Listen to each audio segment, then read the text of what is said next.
পূর্ব বর্ধমান জেলার লোকসভা ভোটে স্ট্রং রুমের ইভিএম মেশিন সিল করার পর রাজনৈতিক ব্যক্তিত্বরা কি জানালেন শুনবো। সুবিধা কিছু না, অসুবিধা তো কিছু নেই। আচ্ছা। সিল হচ্ছে সব ঘর কি হলো যেরকম হয়। সিল হয়েছে ঠিকঠাক হয়েছে তো? ঠিক আছে।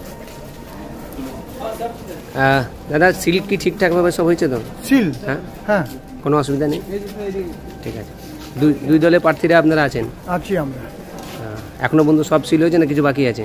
কেবল দুটো সিল হলো, হ্যাঁ। দুটো বিধানসভারও 5টা বিধানসভা হলো। সবাই একসাথে আছেন সবাই একসাথে আছি যাতে ভোটটা ঠিকঠাক কাউন্টিংটা যাতে হয়। কাউন্টিংটা যাতে হয়, আর আমরা কিছু রিপোলিং চাইবো, সেটা জানতে পারবেন। কিছু জায়গায় সেটাকে এখন বলা যাবে কোন জায়গা? আমি তো চার্ট না দেখে বলতে পারবো না। আচ্ছা, কিন্তু চাইবেন? চাইব। কোন কেন্দ্রে? এটা রায়নাতে আছে, পূর্বস্থলী উত্তর এবং দক্ষিণে আছে, দুটো জায়গা যেটা বুথ দখল হয়েছে। আচ্ছা, ঠিক আছে।